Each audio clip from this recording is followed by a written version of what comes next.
Hi, I'm Abby. I have a lot of records, and this is a shirt I haven't worn since college.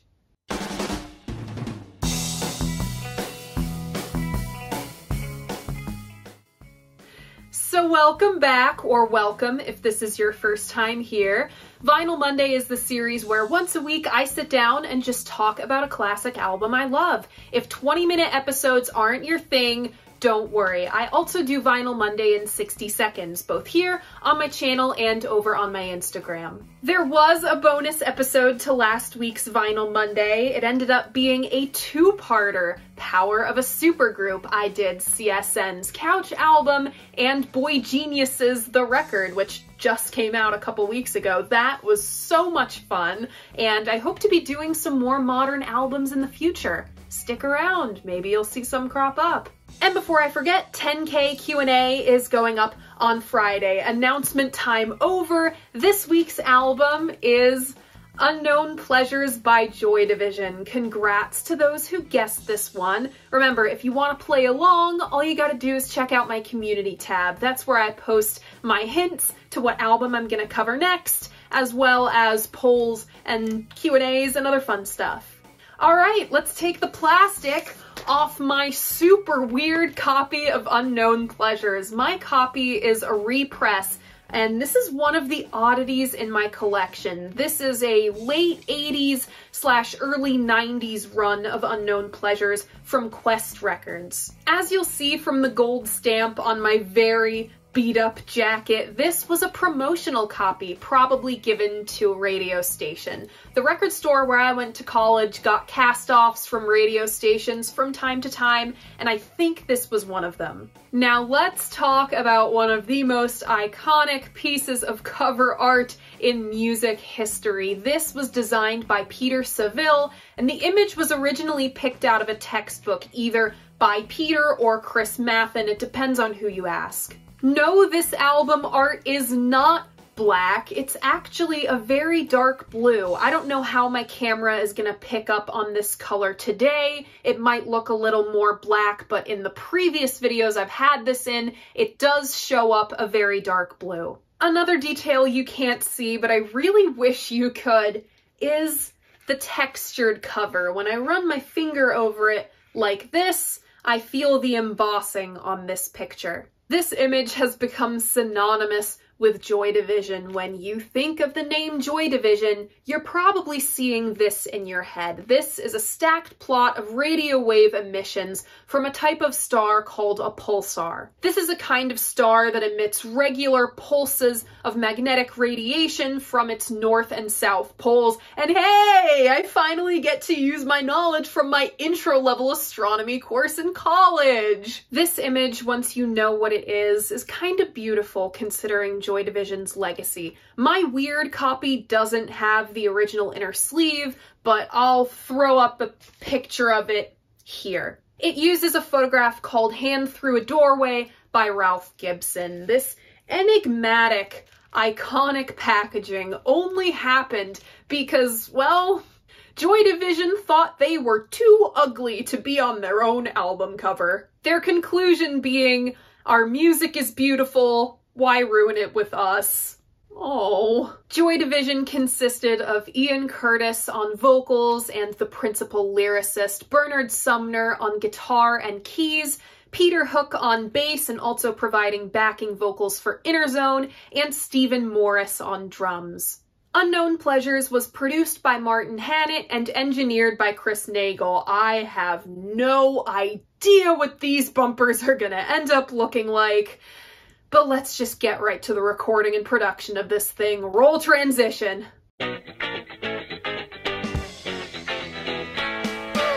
Punk music takes shape throughout the 70s with the working class in factory towns, and Joy Division came from one of these towns. The number of bands that formed after either seeing the Sex Pistols play or buying a Sex Pistols record is kind of insane, and Joy Division was one of those groups too. Bassist Peter Hook had been reading about them in music publications and was entranced by the hype and mythology surrounding the Sex Pistols, even when they were still an active band. There was this Sex Pistols gig happening in Manchester, and Peter Hook decided to go. There was this horrible noise, hardly anybody turned up, but Bernard Sumner did. They went through a few mini iterations before settling on Stephen Morris on drums. Peter wanted this new group to be kind of like the new Clash, and boy, how wrong he was about that. Enter Ian Curtis, a quiet but warm, friendly, sociable guy, the exact opposite of the lyrics he wrote. Ian was influenced by what Jim Morrison was doing on the first Doors record, the most doom and gloom of all the Doors records. He was so influenced that Ian actually mimicked Jim's voice. Listen to interview clips of Ian talking and you'll find that his speaking voice is slightly higher than the way he sang. This is usually the opposite with guys. Quick interjection here, just to warn you guys, I'm feeling a tickle in my nose, and I did have a nosebleed this morning. I have frequent nosebleeds, so if my face starts gushing while I'm filming this, I will not stop. I will just grab the tissue and keep on going, because that's the most punk thing I could do. Joy Division only had a small body of work before Unknown Pleasures, a handful of singles, and an EP called An Ideal for Living. I mention this EP because it's integral to the process of Joy Division becoming Joy Division, plus it's got one of my favorite songs of the era on it, Warsaw. This is about where we meet Tony Wilson. Tony worked in television and advertising for a while before forming Factory Records with Alan Erasmus, Rob Gretton, Peter Saville, and Martin Hannett. Gretton the manager, Saville the designer, and Hannett the producer. They brought on Joy Division as one of their first bands. Unknown Pleasures was recorded in just 3 weekends at Strawberry Studios in Manchester. And when I say 3 weekends,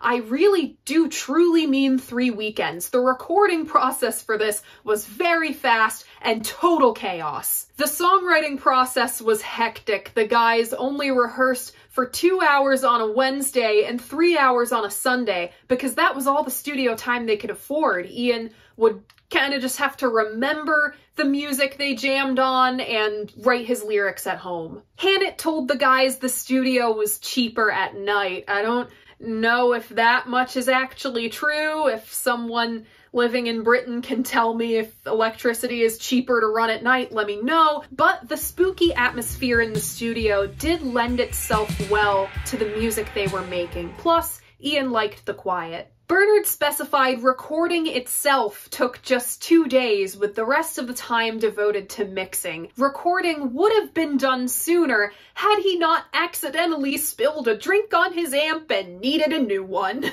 Recording in such a tight space meant that all of the springs in all of the drums had to be removed because you could hear them rattling in the recording. This reminds me of the recording of Are You Experienced, where Hendrix couldn't use his Marshall amp stacks because they were just way too loud for the space they were in. Hannett was super involved in the recording process as a producer. He imposed lots of his unorthodox techniques onto Unknown Pleasures. He hit a road case in the studio hallway one day, liked the way it sounded, so he mic'd it up and had Steven hit it to be the bass drum sound. My favorite of the wacky sounds Hannett came up with used to be the aerosol can on She's Lost Control, but now I think it's this sample of a Leslie amp / loudspeaker running just ambient static noise in the Strawberry Studios elevator, played backwards. In Peter's words, it was a startling experience to be around someone so wildly creative. He was essentially using the material Joy Division wrote as kind of his in-studio playground. Hannett did all of this to create space. Space, space, space. That was the one thing he thought punk music was lacking at the time. He thought all these recordings were way too sonically claustrophobic. And Joy Division, with the kind of music they made, had a great opportunity on their hands. Whoops, it's day 5 of recording and the guys have what is colloquially known as an oh shit moment. Hannett tells the guys they need 2 more tracks to round out the album and hey, they just don't have them. Peter and Steve have a panic jam session, essentially. They do come out with those two songs in the same day, though. The first being From Safety to Where. This is one of my favorite Joy Division deep cuts. It doesn't make the album, it's relegated to B-sides and compilation releases. The second track does end up on the track listing, and that was Candidate. I'm interested to know who knew they had a decade-defining album on their hands and who didn't. It seems Joy Division had no idea. Bernard said something to the tune of, it was like someone else made Unknown Pleasures and we just stuck our names on it. It was written from the subconscious, meaning it was all a blur and then it was just there. The track listing of the album that seemingly just appeared before them, Unknown Pleasures, goes as follows.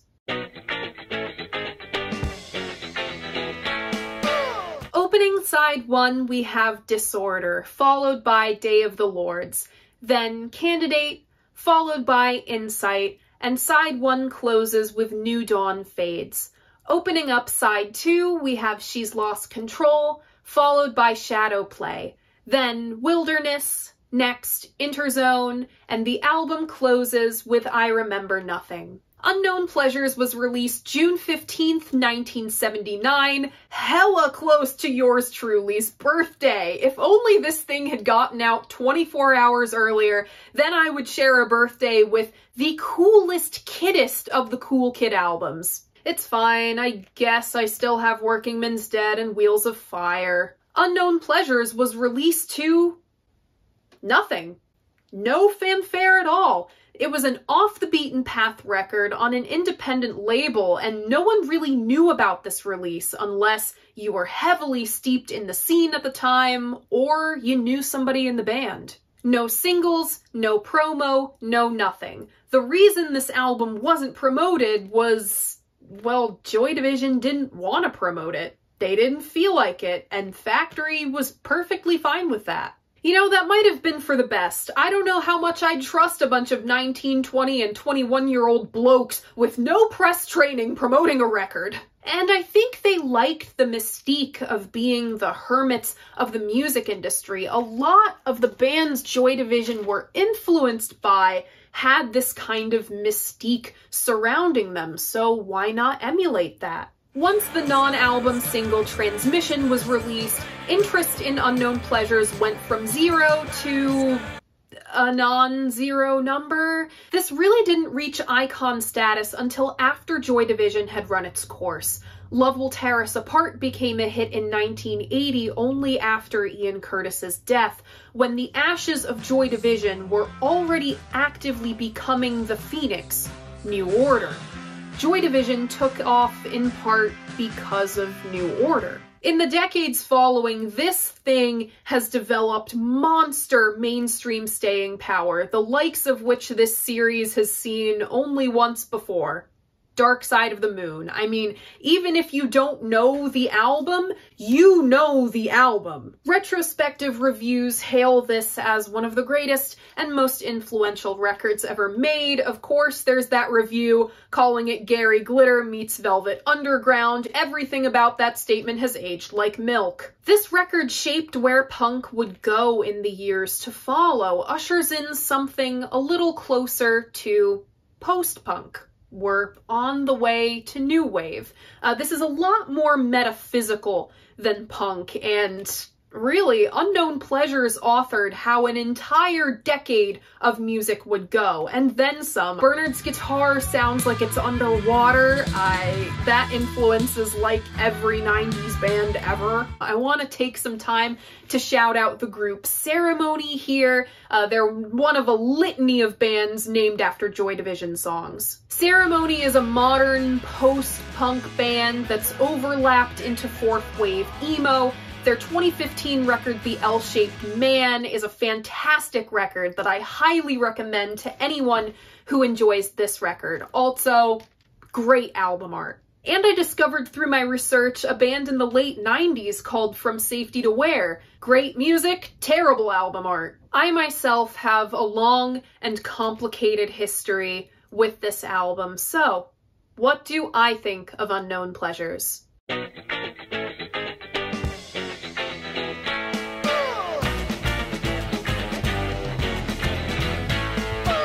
Going in, Unknown Pleasures was one of my staple albums in college. I lived and died by Joy Division. I played the album, I quoted the lyrics, I wore the t-shirt whenever it was clean. See this photo of me at 19, and yes, the poster was behind that door. I was even known to some as the Joy Division girl. It's safe to say I was obsessed, but upon my first listen back, after years of not being the Joy Division girl, I realized I didn't remember huge chunks of this album. I was such a disaster in college that I, the Joy Division girl, fucking forgot Unknown Pleasures. I have spent a long time away from this record. In the time since being the Joy Division girl, the Unknown Pleasures stove has gotten a little too hot for me to leave my hand on. The week of this video going up, I will be 23 years and 10 months old.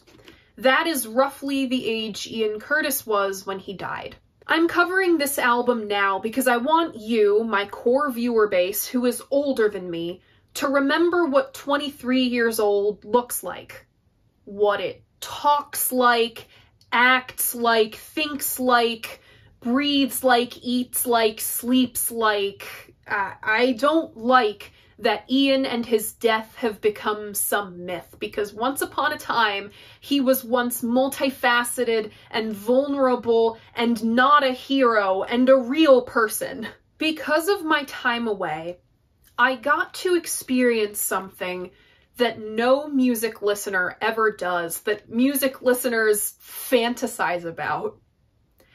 I got to experience an old favorite record for the first time all over again. It's a weird feeling because through this album, I feel like I'm looking through a window at my old self. I'm very much divorced from 19 and 20-year-old me. She had no idea what she was doing or what she was talking about, and she made some really bad decisions a lot. But I do look for pieces of her wherever I can. And this is one of them. It is insane to me that back when this album was central to my life, I was the same age all of these guys were when they recorded this thing. Really puts Joy Division into perspective for me. They were all a bunch of idiot 19 and 20-year-olds like I was once an idiot 19 and 20-year-old. And believe me, I was an idiot. All 20-year-olds are idiots. And it's an acute kind of sadness knowing that Joy Division's most complete artistic statement of their two honest-to-goodness studio albums was this one, their statement of intent. Punk and the roots of punk are really important to understand when we talk about Unknown Pleasures, and here's why. Joy Division's strength isn't really in its lyrics or instrumentation or performance. It's in the atmosphere it creates. Punk's power was, and I say was because I feel it's lost this power over the past 50 years, it was how it transports the listener to exactly when and where it came from. Starting with my favorite band, the MC5, my beloved. I really don't go a week without listening to these guys. Rob Tyner is my ideal man, and that is why I will be alone for the rest of my life. These guys arguably accidentally invented punk. It depends on who you ask, but these guys are Detroit in the late 60s. Same with the Stooges. This is Funhouse. I recently had someone request I go over this album. I might. In the future. Going back even earlier than the Detroit scene, we have the Velvet Underground. VU and Nico is the seedy underbelly of those New York artist circles. Then you have the Sex Pistols, who were a bunch of British brats. And Joy Division is this very specific place in time. It's a time capsule slash wormhole that is at the same time a product of and a portal back to when it was created. It is this industrial factory town in England. This atmosphere wouldn't have happened if it weren't for Martin Hannett. Ian Curtis is often cited as that certain magical something that made Joy Division, but I feel it's Hannett. And it's not just me, the remaining members of Joy Division feel it was Hannett too. He guided them, all of them being so young, and they needed someone at the helm. Hannett's production style is very sharp and angular. Unknown Pleasures exists in a sonic world all of its own, and it's not a comfortable one to be in. This may be the record in my collection with the most negative space, but as vacuous as it is, the use of synthesizers and sequencers fill up the space and immerse the listener in this bath of sound. Industrial is a pretty amorphous term. It's kind of impossible to nail down, but the industrial sound is prominent here. There's whirring, ambient noise, bursts of air, howls, lots of hollow, echoey sounds. The atmosphere of Strawberry Studios must have been magical at night, and I would not want to walk around there without a flashlight. I'm gonna play you this jump scare in Candidate. What the hell is that? Interzone is the closest thing we have to a straight-up punk cut here, and even that has this gothic tinge, those ghastly howls through the intro. The sound of Unknown Pleasures only seems archaic now because it was so thoroughly absorbed into the way we made music going forward. However watered down and bastardized it would become once it hit the mainstream, this is the source. This is the most potent shit you can get. Onto my thing with Ian's voice.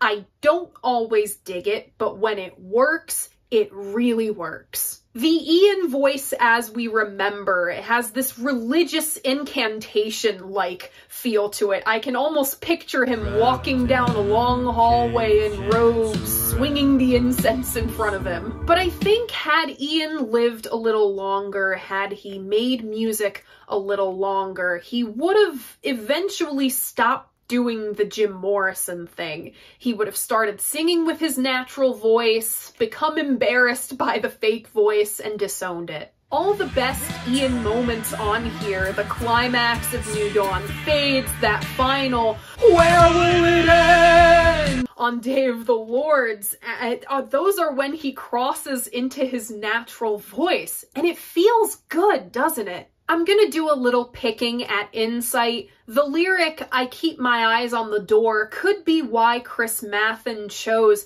"Hand Through a Doorway" for the original inner sleeve art. But now, at 23, I get stuck on the lyric, "I'm not afraid anymore." It once meant I'm not afraid of death and whatever is beyond this mortal realm, but now it means I'm not afraid of life. Though a lot of this record sounds like a death march, believe me, it can get one note sometimes. Some of these cuts are oddly danceable. Shadowplay's got this great groove to it, and I dare you not to dance to Disorder. I fail every time. Uh-oh. Ladies and gentlemen, I wiped my nose and there is some red. Are we really gonna get a nosebleed on camera? Peter Hook was the bassist that made me understand and appreciate the art of bass playing. Few have done quite as much to advance the art as him. Like, imagine changing the way your instrument is played, not once, but twice, and both of those groups when you were under the age of 30. You don't get a much better track record than that unless you're like Paul McCartney or whatever. What set Peter apart was how far up he played on his fretboard. That's how he could be heard over all of these washes of sound and echo madness, and the synths are us that was New Order. I remember being 18 and captivated by Disorder because, well, I was paying attention to the bass. Speaking of Disorder, that opening line of the album, "I've been waiting for a guide to come and take me by the hand." I've seen this interpreted as the album's thesis statement, the curtain coming up, a spirit or Grim Reaper or death or whatever, guiding the narrator through the beyond. And I just don't subscribe to that theory. It's not us being guided through the realm of the album or whatever is beyond us in turn. It's the waiting for the guide. Unknown Pleasures is the mental anguish, the anxiety of wondering what is to come. They had this palpable energy, and you can hear it through those surprisingly catchy guitar parts like in Shadowplay. And God, I Remember Nothing is one hell of a close. I couldn't imagine this thing ending with anything else but glass breaking in this empty room. Though you gotta chuckle at those long, sustained "wee." My college roommate used to love that. I showed her that meme edit, Ian Curtis Rides a Roller Coaster, and every time I played this album after, we'd both eagerly wait for the "wee," and our neighbors probably hated us. Jokes aside, that's the best ending for this record we could have gotten. It is so bleak that it makes other songs on this album, like Day of the Lords, feel optimistic by comparison, and it's just us, the listener, being left alone in this wide open void. And there's this menacing drone underneath the whole song that kind of gets you worked up, and then the needle lifts and you're just done. All of the tension built was for nothing but for us to be left alone with our own thoughts. That is magic. As bleak as Unknown Pleasures is, it's also this brilliant, beautiful star. Like the band that made it, there was a supernova, the old star died, but from that, a beautiful, expansive galaxy was born that we will be traveling back to, hopefully for decades to come. My personal favorites on this one are Disorder, Day of the Lords, Insight, New Dawn Fades, Interzone, and I Remember Nothing. If you want to keep up with all of my favorites from all of the Vinyl Monday albums I've covered, I have a link to that Spotify playlist in my description. I update it every week. And that is it. That was a truly monolithic record. Joy Division's Unknown Pleasures. What do you think of Unknown Pleasures? Leave a comment letting me know. I love hearing what you guys have to say about albums I love. And if you like what I do here, you should like this video and subscribe to my channel. I post new episodes of Vinyl Monday every Monday morning at 11 a.m. Thank you so much for watching, and I'll see you guys next week. Bye!